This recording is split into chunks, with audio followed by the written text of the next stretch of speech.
Welcome back, ladies and gentlemen. In this video, we are going to discuss special parallelograms. Yes, special ones.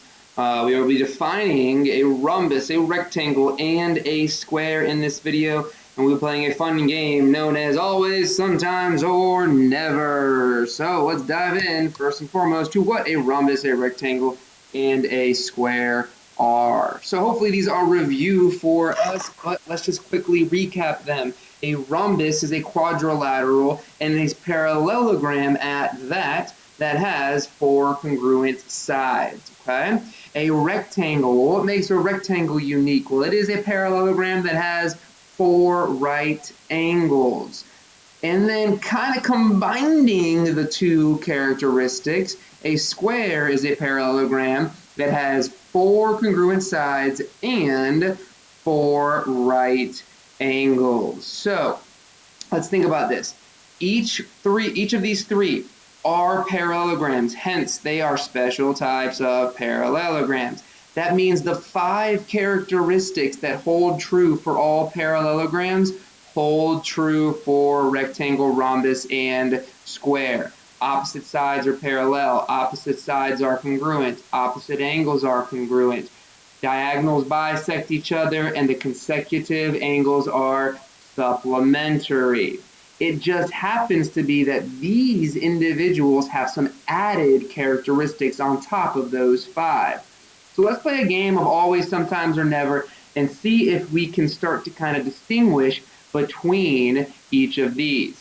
So what does it say? It says a rhombus is blank a parallelogram. And I really challenge you, pause the video and see if you can go through these questions before we reveal the answers. A rhombus is blank a parallelogram. Well, a rhombus is a special type of parallelogram, so it is always a parallelogram.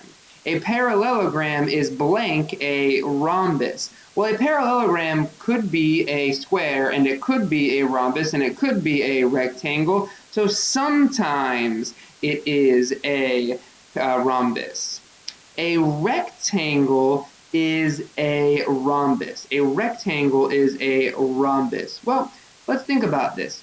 The only time a rectangle could be a rhombus is if what? Is if that rectangle is a square, and then that square has the characteristics of a rhombus, so sometimes if it is actually a square. It says a square is blank a rhombus, all right? Well, a square has four congruent sides. By definition, a rhombus has four congruent sides, so it's always considered a rhombus.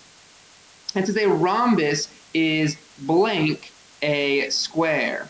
Well, is a rhombus always a square?